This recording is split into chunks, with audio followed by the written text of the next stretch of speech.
समस्त छात्र छात्राओं का मेरे YouTube चैनल में तहे दिल से अभिनंदन। आज हम कक्षा 10 की समरूपता सिमिलरिटी पार्ट 2 पर चर्चा करने वाले हैं। कल हमने समरूपता के बारे में चर्चा की थी कि समरूपता क्या होती है। आज दोबारा थोड़ा बता देता हूँ। कोई भी दो वस्तुएं, दो या दो से अधिक वस्तुएं जो रूप में एक जैसी हो समरूप कहलाती है और ये गुण समरूपता कहलाता है। मैथ्स में हम यहाँ आपके जो सिलेबस में है, आपके सिलेबस में हम दो त्रिभुजों की समरूपता की चर्चा कर रहे हैं। तो कोई भी दो त्रिभुज जो रूप में समान हो, अब रूप में समान होने के लिए यहाँ एक मापदंड दिया गया है कि एक तो उनकी जो भुजाएं, संगत भुजाएं, उनका रेशियो जो अनुपात है वो नियत होना चाहिए, और दूसरा जो कंडीशन है उनके संगत कोण इक्वल होने चाहिए, तो वो दोनों त्रिभुज आपके समरूप होंगे। हमने समरूपता की इस सीरीज में एक प्रमेय सिद्ध की थी, थेलेस प्रमेय या आधारभूत आनुपातिकता प्रमेय। वो प्रमेय हमें कहती थी कि यदि किसी त्रिभुज की किन्हीं दो भुजाओं के मध्य बिंदु या किसी त्रिभुज की दो भुजाओं को प्रतिच्छेद करने वाली जो रेखा है वो तीसरी भुजा उसके समांतर है, तो उन दोनों भुजाओं को वो रेखा समान अनुपात में विभाजित करती है। आज हम उसका विपरीत पढ़ेंगे। क्या है कि यदि एक रेखा त्रिभुज की दो भुजाओं को समान अनुपात में, वहां था दो भुजाओं को प्रतिच्छेद करती है और तीसरी के समांतर होती है, यहां पर क्या है, ये जो रेखा है वो त्रिभुज की दो भुजाओं को समान अनुपात में विभाजित करे तो वह तीसरी के समांतर होती है। यह हमें सिद्ध करना है। यानी हमें क्या दिया हुआ है, अनुपात दिया हुआ है, इक्वल अनुपात दिया हुआ है, समान अनुपात दिया हुआ है, और हमें सिद्ध करना है समांतर। तो यहां पर दिया हुआ क्या है, लिख देते हैं। माना दिया है क्या दिया है,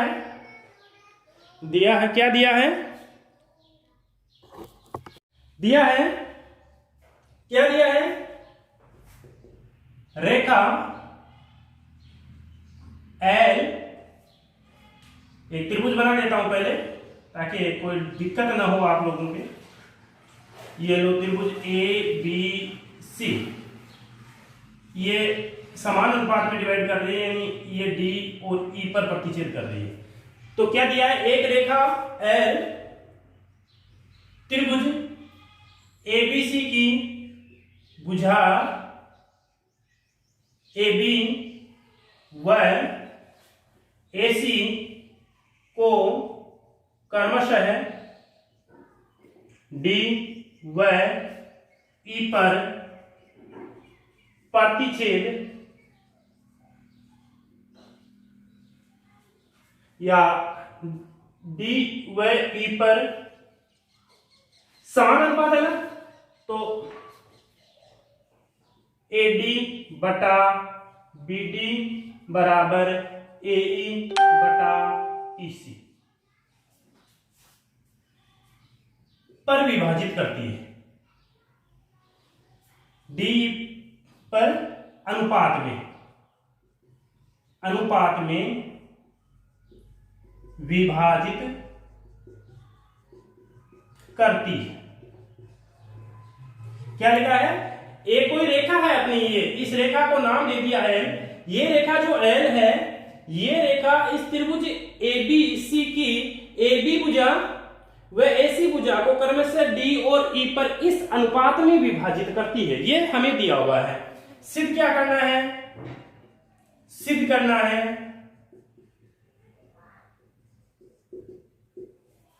L या फिर DE समांतर है BC। ये चीज सिद्ध करनी।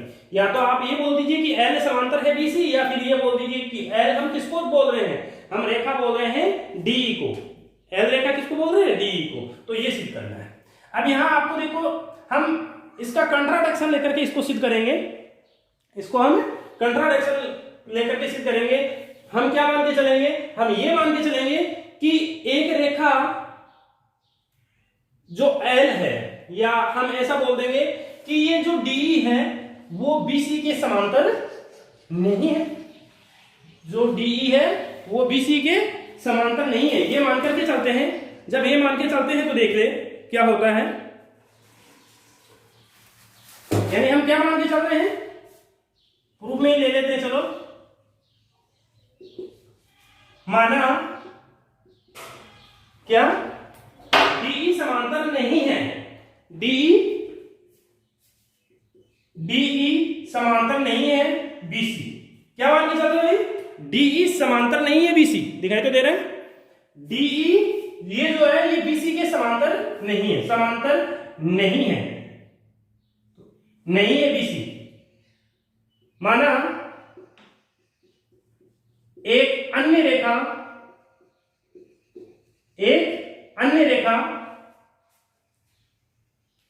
कौन, चलो ये ले लेते हैं, एक अन्य रेखा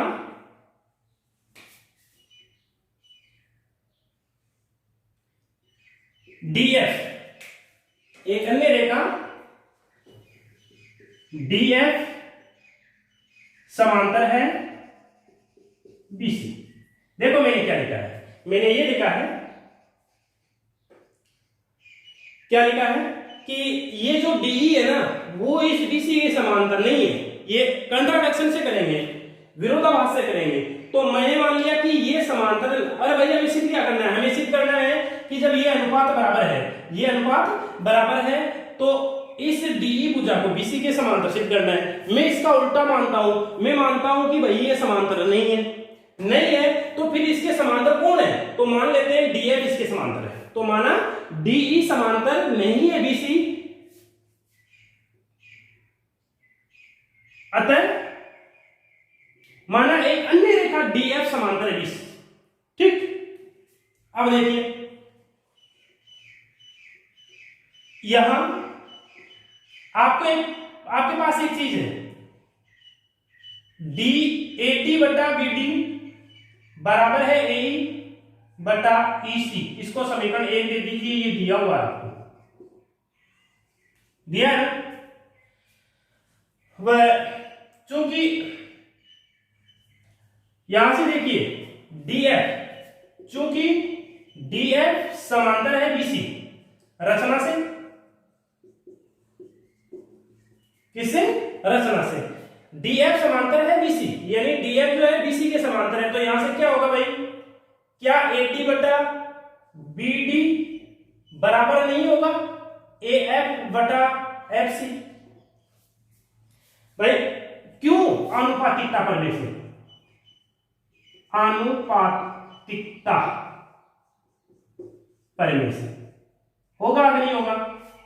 अरे भाई जब DF को हमने BC के समांतर मान लिया तो हम जानते हैं कि इसमें आनुपातिकता परमें लगेगी, तो AD बटा BD बराबर हो गया AF बटा FC। अब इसको समीकरण 2 दे दीजिए आप, 1 व 2 से, 1 व 2 से क्या प्राप्त होगा आपको, देखिए ये AD बटा BD है, ये भी AD बटा BD है, तो आपको प्राप्त हो गया AE बटा EC बराबर होगा AF बटा FC। ठीक है, अब देखिए मैं क्या करूं, दोनों तरफ एक जोड़ देता हूं, दोनों तरफ एक जोड़ देता हूं, तो AE बटा EC प्लस 1 बराबर हो गया AF बटा FC प्लस 1। तो AE प्लस EC बटा EC बराबर हो गया AF प्लस FC बटा FC। तो AE प्लस EC क्या हो गया ना भाई, AC हो गया क्या, AC बटा EC, और ये क्या हो गया AF plus FC, AF plus FC क्या हो गया, AC हो गया, AC बटा FC। AC से AC कट गया, इसका व्युत्क्रम करेंगे तो EC बराबर FC। क्या हुआ, EC और FC, यानी EC और FC बराबर आ रहा है, EC और FC बराबर आ रहा है। अतः ये तभी संभव है, अतः ये तभी संभव है जब आपका DE और DF एक ही हो। ये है, दिखाई तो दे रहा है, यहां लिख देता हूं, यह तभी संभव है जब EC बराबर हो FC। यानी DE व DF एक ही रेखा हो, एक ही रेखा हो।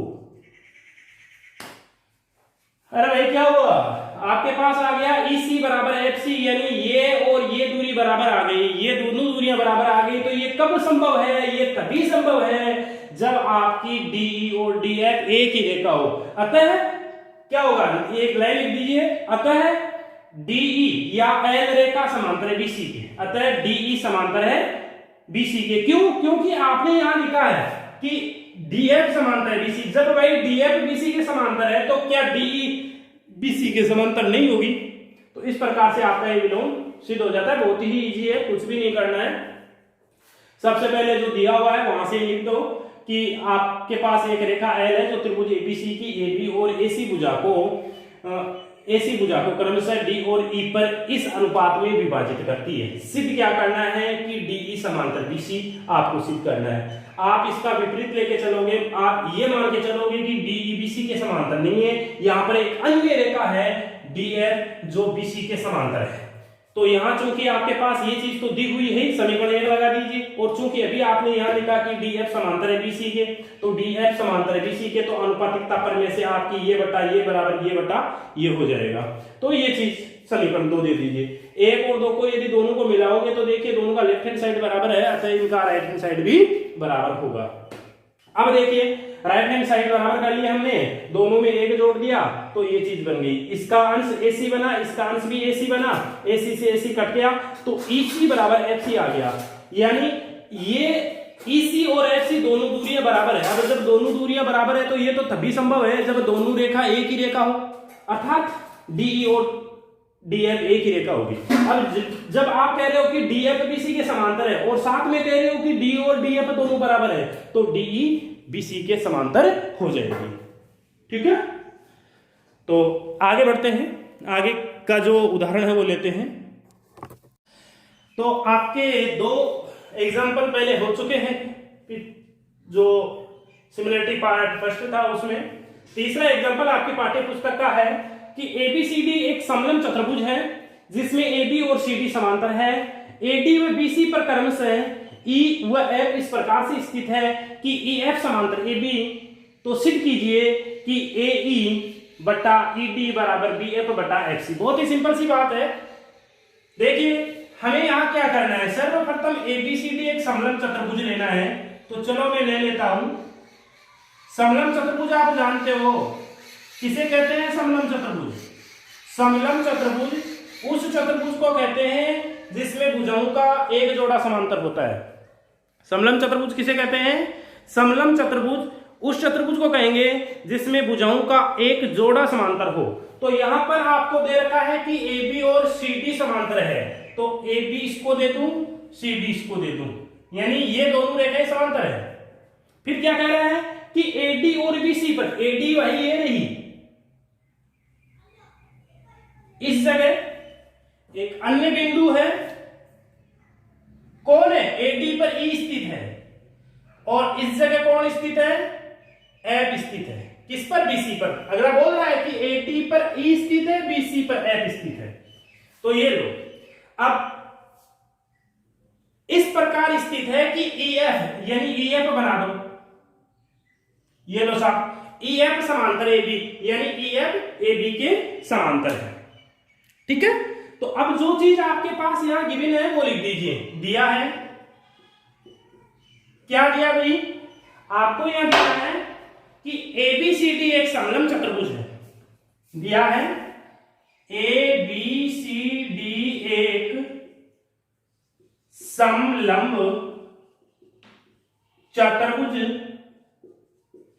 है जिसमें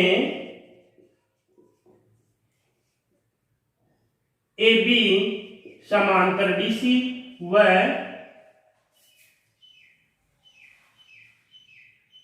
क्या EF समांतर AB। क्लियर? ये चीज लिखने की जरूरत नहीं है कि इस पर 2 बिंदु इस प्रकार स्थित है, और लिखना चाहो तो लिख सकते हो, कोई दिक्कत नहीं है भाई। EF तभी तो बनेगी, EF AB की समांतर बनानी है तो ऐसे तो बनेगी। तो आप लिख भी सकते हो, यहां से यहां तक ये लाइन लिख दीजिए, स्थित है। ओके, सिद्ध क्या करना है वो लिख दीजिए। सिद्ध करना है, क्या सिद्ध करना है भाई, ये करना है AE बटा ED बराबर BF बटा FC, ये चीज सिद्ध करनी है। ठीक है, अब देखिए इसमें कुछ रचना करनी पड़ेगी आपको अपनी तरफ से। तो रचना में एक काम कर लीजिए, आप एक को सी से मिला दीजिए। क्या कर दीजिए, एक को सी से मिला दीजिए। तो लिख दीजिए ए को सी से मिलाया। जरा देख लीजिए क्या लिखा हुआ है, दिया हुआ क्या है, सिद्ध क्या करना है, रचना क्या करनी है, समझ में आ गया होगा। अब आपके पास देखिए प्रूफ में लिख दीजिए, चूंकि आपको दे रखा है, क्या दे रखा है कि AB समांतर CD व EF समांतर क्या, चलो इसको एक अन्य नाम दे देता हूं यहां पर जी, EF समांतर AB। ये दोनों चीज गिवन है आपको, देखिए गिवन है ना, इसलिए क्योंकि ये चीज है इसलिए आप लिख सकते हो कि EF समांतर होगी CD, होगी कि नहीं होगी, और इसको इंप्लाइज करके लिख दीजिए EG। अरे भाई EF और EG तो सेम एक ही रेखा है, EG समांतर होगी क्या, CD। ठीक है, तो त्रिभुज कौन सा ADC में EG समांतर CD। त्रिभुज देखो, ये देखो ADC, इसमें EG समांतर CD है। अब हम जानते हैं कि किसी त्रिभुज में, हम क्या जानते हैं, किसी त्रिभुज में यदि किसी एक भुजा के समांतर दूसरी कोई अन्य भुजा है जो दोनों भुजाओं को, शेष दोनों भुजाओं को प्रतिच्छेद करती है, तो वो उसे समान अनुपात में विभाजित करती है, यानी आनुपातिकता प्रमेय से। तो लिख दीजिए इसलिए, ये है इसलिए, क्या लिखोगे, AD बटा ED,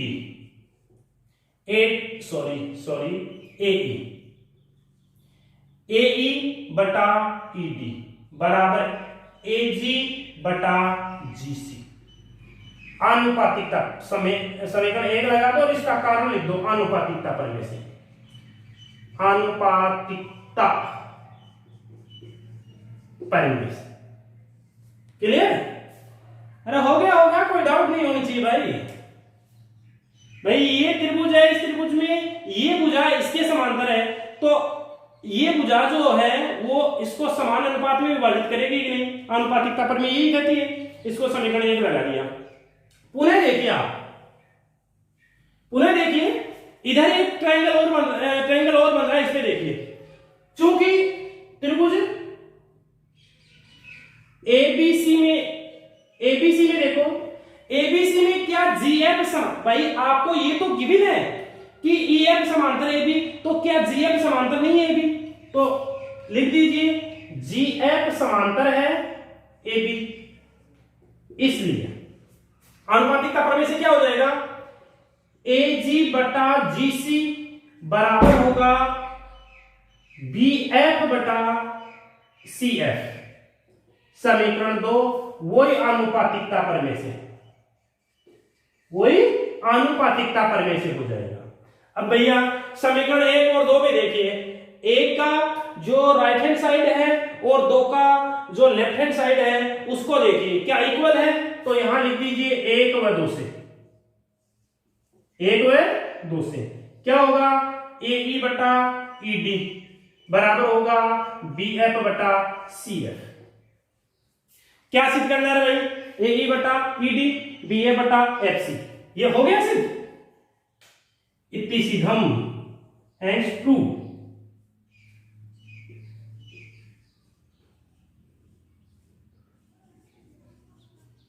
ओके, कुछ भी नहीं करना है भैया, जो दिया हुआ हुआ है, आपको एक समलंब चतुर्भुज एबीसीडी दे रखा है जिसमें एबी समांतर सीडी दे रखा है और साथ में आपको बोल रखा है कि एडी और बीसी पर दो बिंदु ई और एफ इस प्रकार स्थित है कि ईएफ एबी के समांतर है। जब भाई ईएफ एबी के समांतर है तो डीसी के भी समांतर होगी, ये चीज ध्यान रखना है।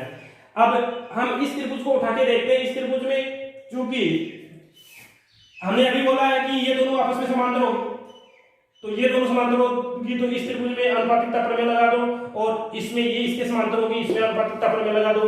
दो समीकरण मिलेंगे, एक और दो को बराबर कर दीजिए, यानी एक और दो को यदि आप इक्वल करोगे तो आपके पास ये चीज आ जाएगी। यही आपको सिद्ध करना है। चलो आगे चलते हैं, इसको उतार लीजिएगा। आगे बढ़ते हैं। आपकी पाठ्य पुस्तक का आप चौथा एग्जाम्पल खुद करने की कोशिश करना, नहीं होगा तो मैं बता दूंगा। पांचवें एग्जाम्पल पे चलते हैं क्योंकि पांचवें एग्जाम्पल सेम पहले वाला ही एग्जाम्पल है। एक चतुर्भुज एबीसीडी की विकर्ण परस्पर बिंदु O पर प्रतिच्छेद इस प्रकार करते हैं कि ये कंडीशन है, तो आपको एबीसीडी को एक समलंब चतुर्भुज सिद्ध करना है। देखिए भाई कुछ भी नहीं है, ये सबसे पहले आपने जो अभी डायग्राम लिया था वो ही ले लीजिए। आपको क्या दिया हुआ है, आपको दे रखा है कि कोई एबीसीडी चतुर्भुज है। मैंने ये चतुर्भुज ले लिया एबीसीडी और इस चतुर्भुज में आपको दे रखा है कि इसके जो विकर्ण हैं, ये विकर्ण हो गए, एक दूसरे को ऊपर प्रतिच्छेद कर रहे हैं। एक दूसरे को कहां प्रतिच्छेद कर रहे हैं? ऊपर प्रतिच्छेद कर रहे हैं, ये दिया हुआ है और आपको दिया हुआ है कि ये चीज है। अब आपको क्या सिद्ध करना है? आपको सिद्ध करना है कि एबीसीडी एक समलंब चतुर्भुज है। एबीसीडी एक समलंब चतुर्भुज है, यानी आपको क्या सिद्ध करना है? आपको सिद्ध करना है एबी समांतर सीडी। क्लियर? तो चलो जो दिया हुआ वो लिख देते हैं। दिया है,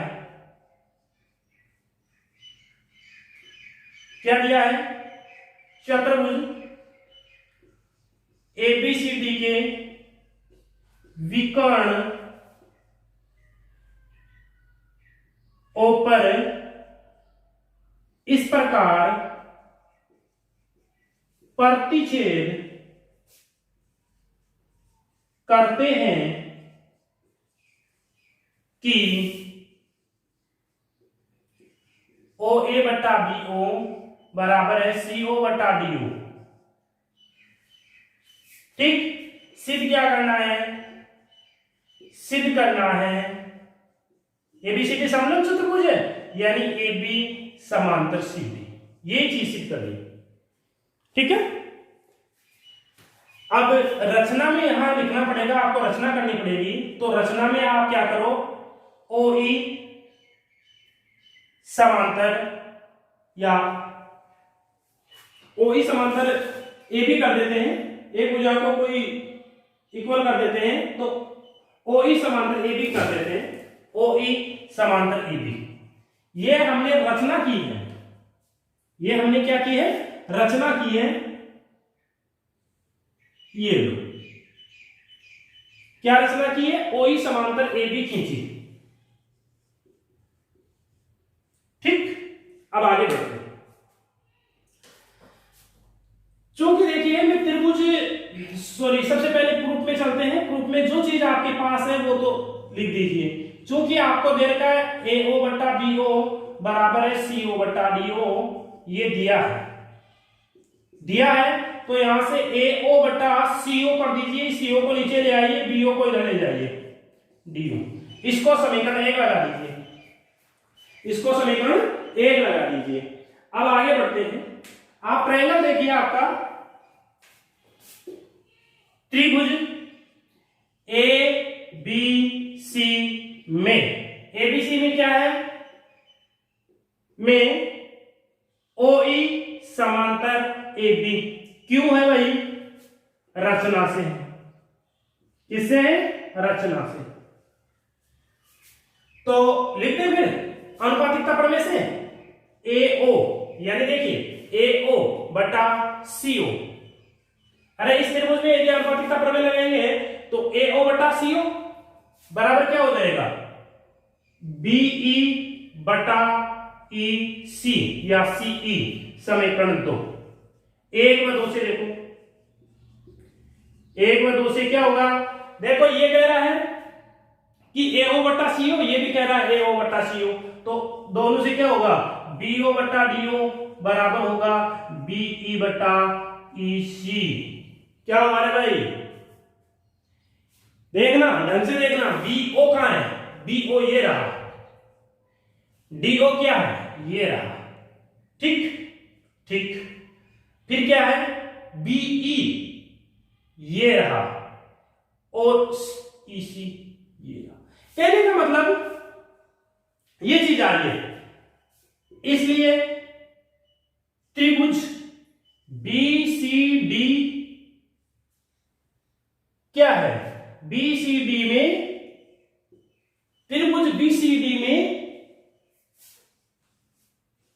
अरे भैया आप क्या जानते हो, जब अनुपात बराबर है तो विलोम से, अभी आपने विलोम सिद्ध किया था तो ये विलोम ही तो हो रहा है, अनुपात बराबर आ रहा है, इस भुजा का यानी इन दोनों भुजाओं का और इन दोनों भागों का और इन दोनों भागों का अनुपात बराबर आ रहा है। तो थेलेस प्रमेय के विलोम से हम ऐसा लिख सकते हैं कि नहीं, कि त्रिभुज BCD में OE समांतर है CD,